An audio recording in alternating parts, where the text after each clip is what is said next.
Hi folks, welcome back to Trailhook, and this is Campfire Chats.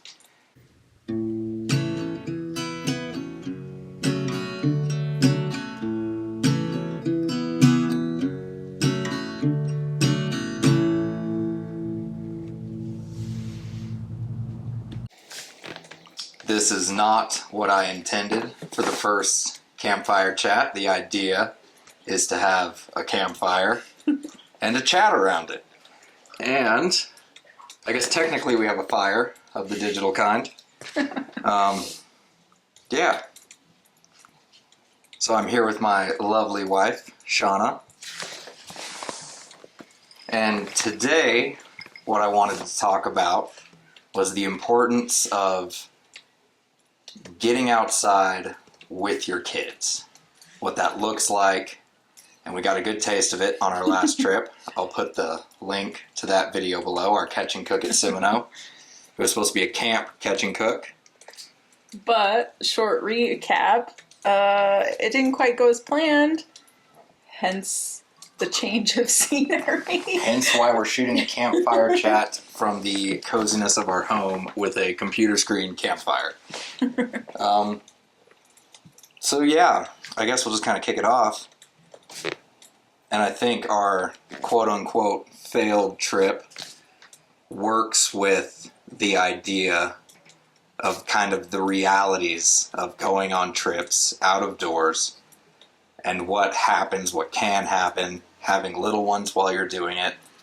And so I think, to start, I'd like to bust a few myths. I think people have kids, and then all of a sudden, we can't do this, we can't do that. Right, and I think I fell victim to that a little bit in the beginning, just because when you first have a child, everything's a little bit unsure. Like you're unsure of yourself in that role as a parent. You know, there's a lot going on for a woman hormonally. You know, you're trying to bond with a child, you're trying to rebond with your partner. So in the beginning of things, I think, you know, I also fell victim to that. We went out a lot less when we had our son. Yeah, so I think over the years we've kind of figured out, and I think one of the issues that arises, or at least arises in people's minds, is it has to be extravagant. Right. Right, like we're not going on a vacation, right? It doesn't need to be 5 days at a 5-star resort. We're going camping. Or even 5 days camping. No. You know, like I feel like people also fall victim to the fact that they should be able to do things as if they didn't have a child. And that also changes. So where you might have done a backpacking trip over 5 days before you had children, you're obviously going to have to dial that back down and build back up to it. You know, I think exposure is necessary when you have children. So starting with something simple like a hike or a picnic at the lake or, you know, things like that, getting your kids outside in a small sense is a good place to start. Absolutely. I think that's a really good place to start. And kind of touching on what you said, you know, it is different. You know, like that Seminole trip, the wind kicks up, thunderstorms on the horizon, the whole nine, the tent's collapsing, it's a nightmare. And if it had just been me, or even you and I, we could have slept it out in the car, we could have just toughened out. But obviously you're trying to make this a positive experience. And you're trying to lay that foundation for this is a good thing. Right. Being outside, connecting with nature. And these days it's something that not everybody does or not everybody gets to do. But it can be easy. Like you were saying, a hike. You know, that doesn't even require a huge commitment. A few hours. Well, and you can go as long or as little as you would like to. Right. You know, we have a young nephew and niece who we've taken hiking. Obviously, you're dealing with tiny legs and you're dealing with the not understanding why we're just walking aimlessly to them. You know, there's no purpose to them. So incorporating games and pointing out, you know, different plants is helpful, like look at these pretty flowers. Did you see that butterfly? Like, did you see the bird? Can you hear the creek? Like, incorporating those things when they're really young starts them on the path of recognizing it for themselves. Absolutely. Pointing out animal tracks, making it interesting and new and fun. And interactive, because if you're just walking, that feels a lot like manual labor, right? Like, you're just like, okay, now we're on this forced march, right? Like, why are we doing this? So making it fun is important. And I'd say that's another thing, is keeping in mind not only your own physical abilities, because I'm no athlete, but Same. but the physical abilities of your children. They are going to be a little slower. But that doesn't have to take away from the experience. You slow down your pace, you make it more interactive, like you were saying, and you just try to really immerse yourself in that natural world, even on a small scale. Like, you could start really small. Go to a park. Yeah. Go spend like a good solid amount of time at your local park. And the other beautiful thing is, we live in Wyoming. Natural space abounds.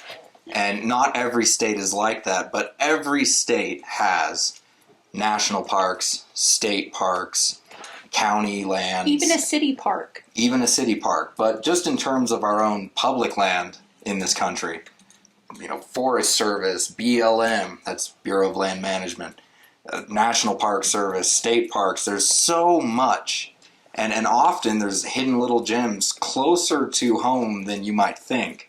A little Google search and you can find all kinds of places, about everywhere, that some of them are free. Like going to the National Forest where we went for our first video for the trail blog, Silver Lake, that's free. Yeah. It's a area to park, and you just march off into the woods. Yeah, and that parking area there doesn't have a fee at all. No day use fee. Yep, there's no day use fee. Some places have, day use fees, but they're usually pretty minimal, $5 to $10. Where we camped at Seminole, that's a Wyoming state park, and it's $10 a night. So again, it doesn't have to be expensive. Right. It doesn't have to be extravagant. And the whole point of it is to connect as a family and to connect with nature, which, screens and school and work and all the stuff that goes into life nowadays. I think it's a good idea to connect with that natural world. It forces you to slow down. It forces you, the weather's going to do what the weather's going to do. The sun's going to rise when the sun's going to rise. It's going to set when it's going to set. The animals are going to do what they're going to do. The fish are going to bite or they're not.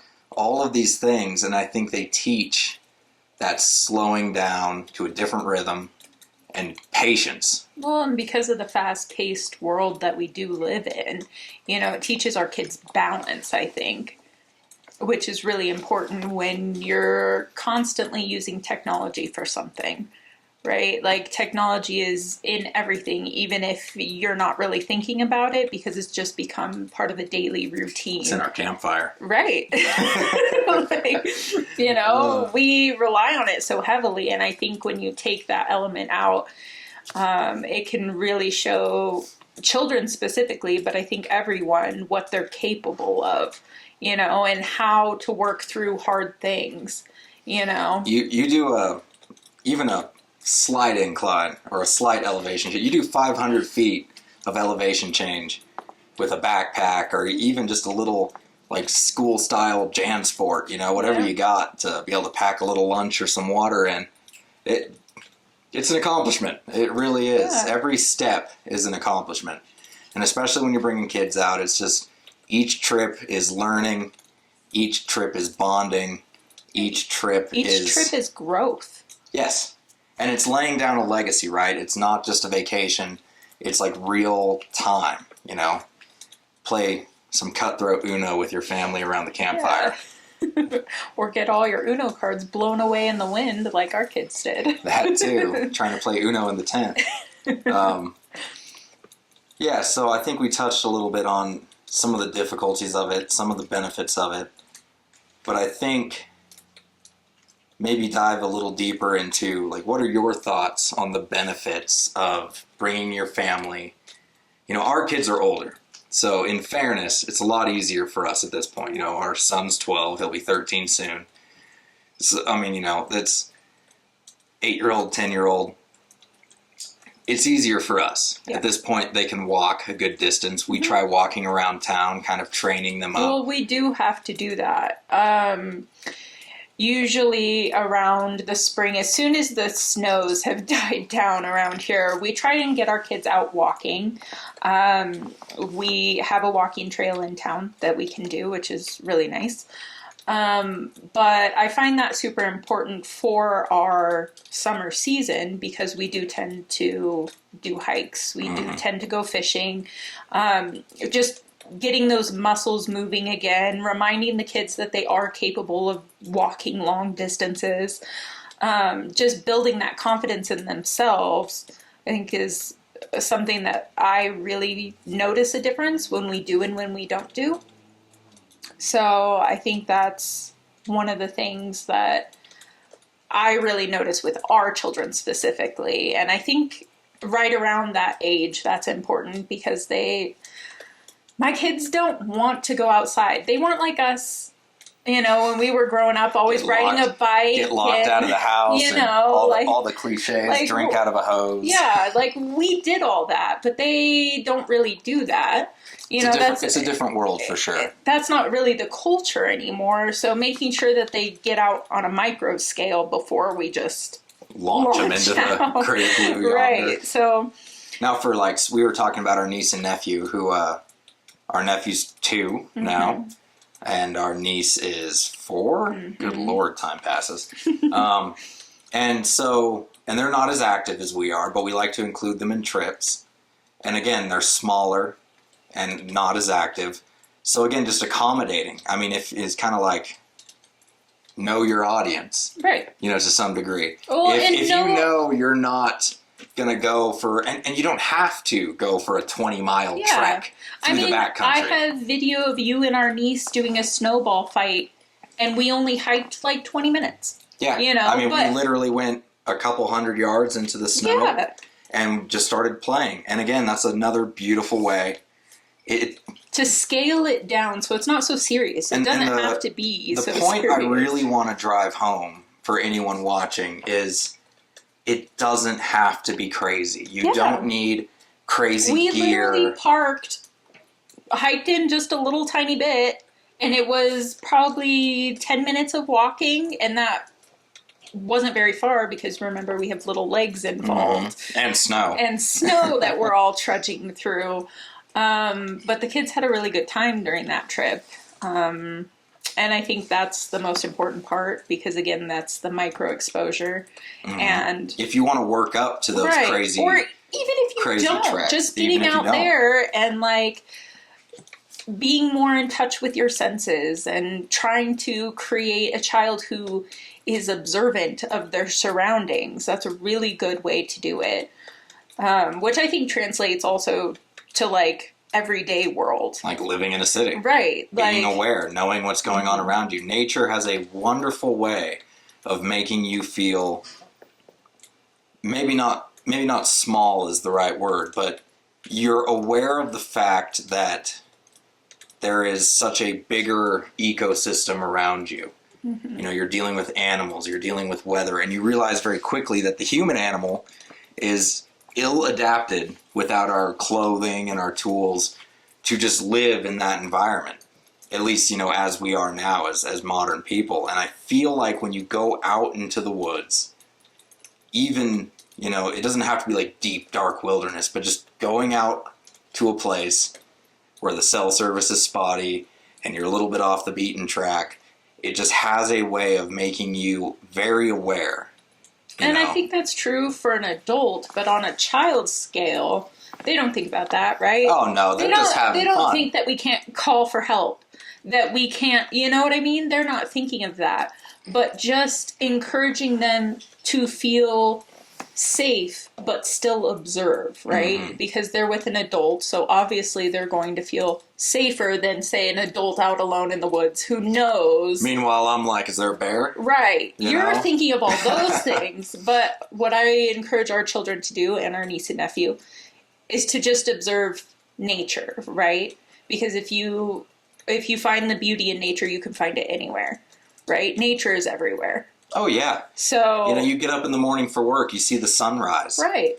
just pause for 10 seconds, even just 10 seconds, and just look at it. Mm-hmm. You know, see it for what it is. Like you're driving home and you see the sunset and those beautiful clouds. What? Just take it in. Just pause for a moment to take it all in. And I think that really is like the point. The point is to enjoy the experience, have the experience, share that experience with the people you care about, whether it's your kids, your family, your friends. I mean, we're talking about taking little ones out, but just getting out there. Mm-hmm. Like really, if I had to summarize the point of my channel, you know, whatever that means, it would be to just get outside. Yeah. Like if I could inspire one person to be like, hey, at any capacity. Yeah, I'm going to go outside. Activity. Yeah, I'm going to go outside. I'm going to go on a bike ride today. And that's awesome. You know, it's good for your mental health. Obviously, it's good for your physical health. You know, you go and you're walking around. It's just, you know, what's that one clip? The not saying all your problems will be solved by going for a walk, but they're not going to be made worse by going for a walk. And that's true. I mean, going out there and experiencing things, even when it sucks, even when your tent's getting blown in. Yeah, but we were laughing the whole time. The whole time. Because, I mean, it was silly. It was silly. It was absolutely Kids are silly. Screaming. It's utter chaos. I'm trying to pound more guide wires Just going around the tent, trying to keep the stakes in. After 2 times of going around the tent, as stakes are popping out behind me, I'm like, well, we're going to call it. And then thunderclouds off in the distance. Off in the distance, and it's like, I guess we're done. But even in that, you know, like I planned on filming this video out at the campfire there. I planned on filming a gear review. I planned on this and that. The fishing was so-so. I always find the walleye fishing is better when it's sunny. But nature doesn't give a crap about your plans. That's right. And I think that's a good lesson to learn. Yeah. You can plan, you can have... And you should plan. You should be aware of the things that can go wrong. You should be ready for some of those things. Prepare is a better word than plan, because as long as you're prepared, right, you can adapt to the situation. Mm-hmm. But if you're rigid in a plan, you might not have the tools or the skills or the mindset to then and that's pivot, how people get in trouble out in the woods. Yeah.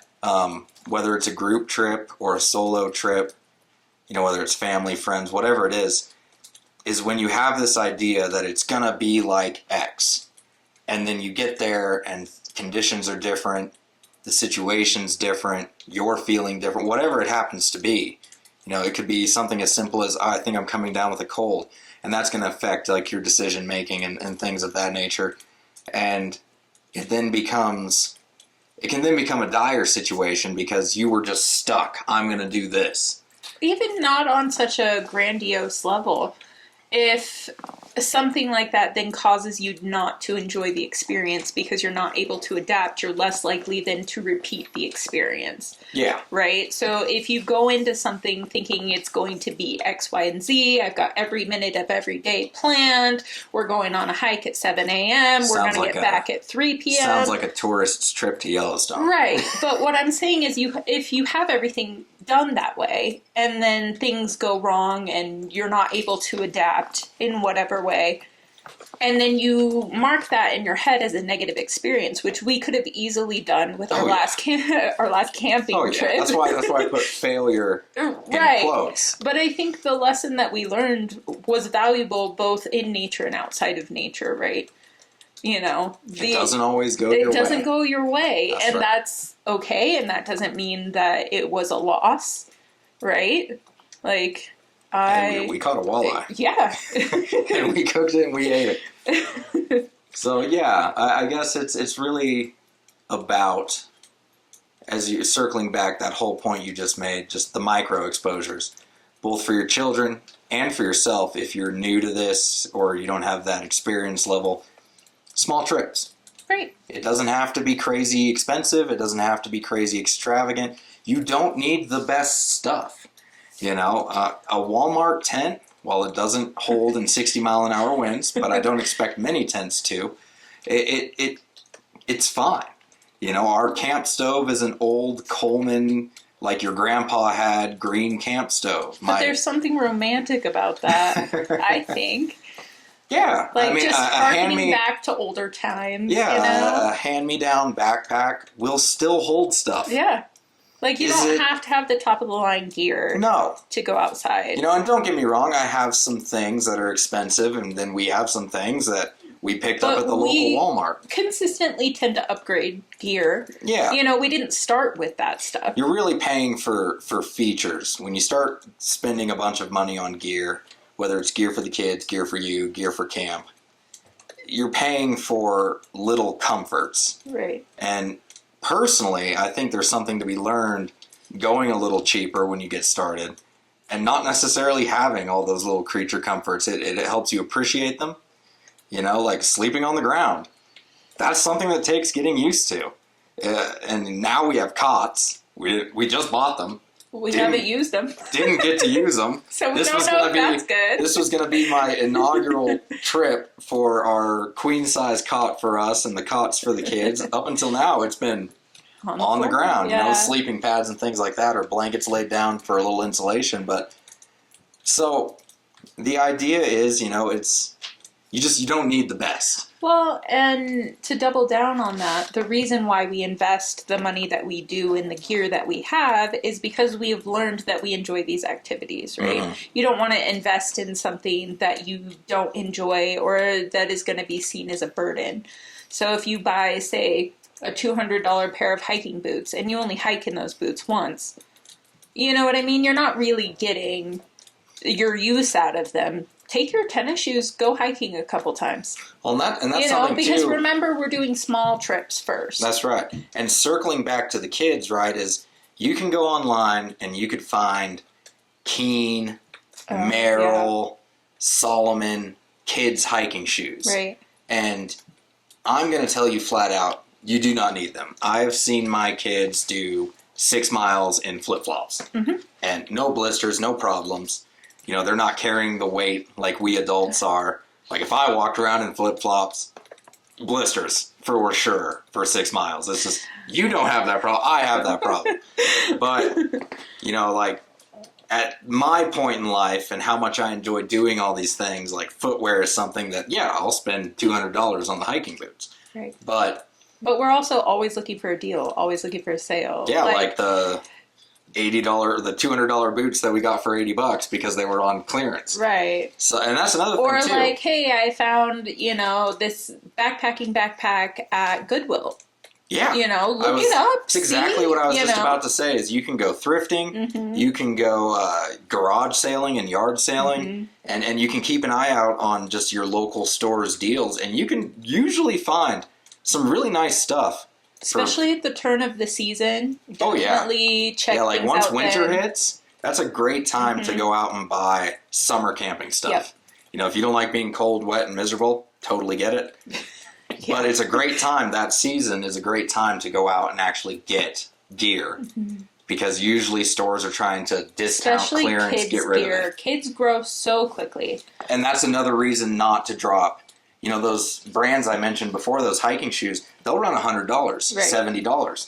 And if you're going hiking, say, 7 times a year, but your kid outgrew them after wearing them 3 times. You know, it doesn't make sense. Yeah. Again, you can go down to, you know, I'll use Walmart just because that's the store we have here in town, but you can go down to the Walmart and get some decently rugged shoes. And with the kids' shoes, you know, you're not really looking at durability because they're going to outgrow them. Right.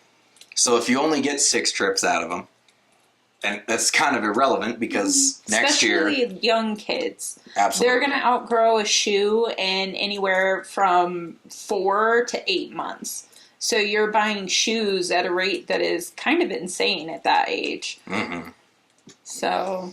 Yeah, so I mean, yeah, that's it. You don't need the best. You just need to get out there. Right. Get out there, experience it, connect as a family, lay down that legacy, make it become a norm. That's what you do.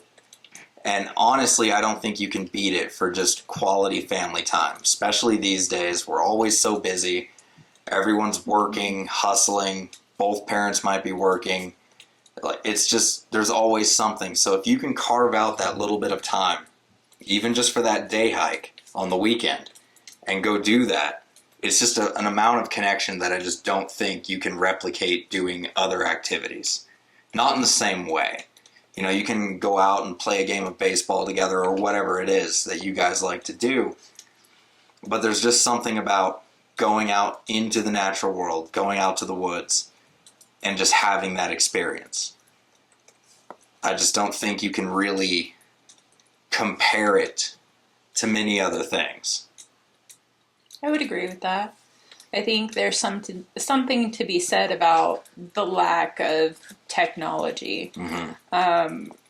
We're more apt to listen to each other, and to slow down enough to hear stories of the past and to play games and to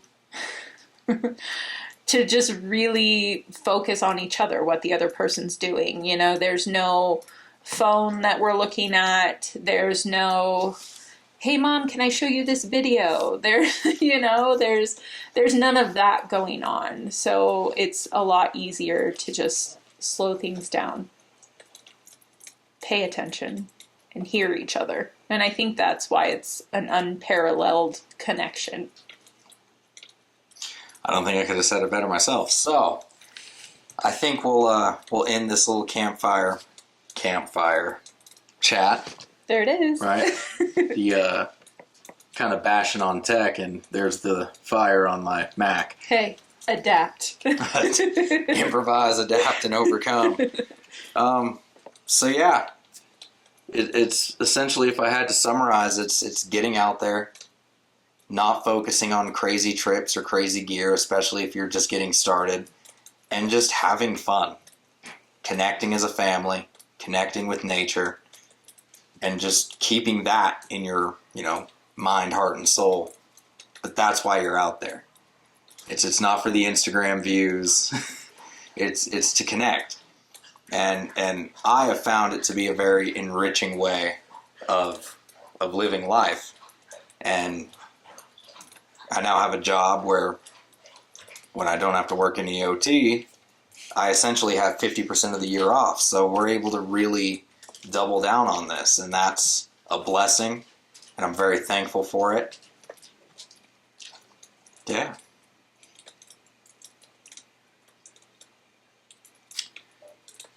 So, I'm Marcus. This is my wife, Shauna. This is Trailhook, and this has been Campfire Chats.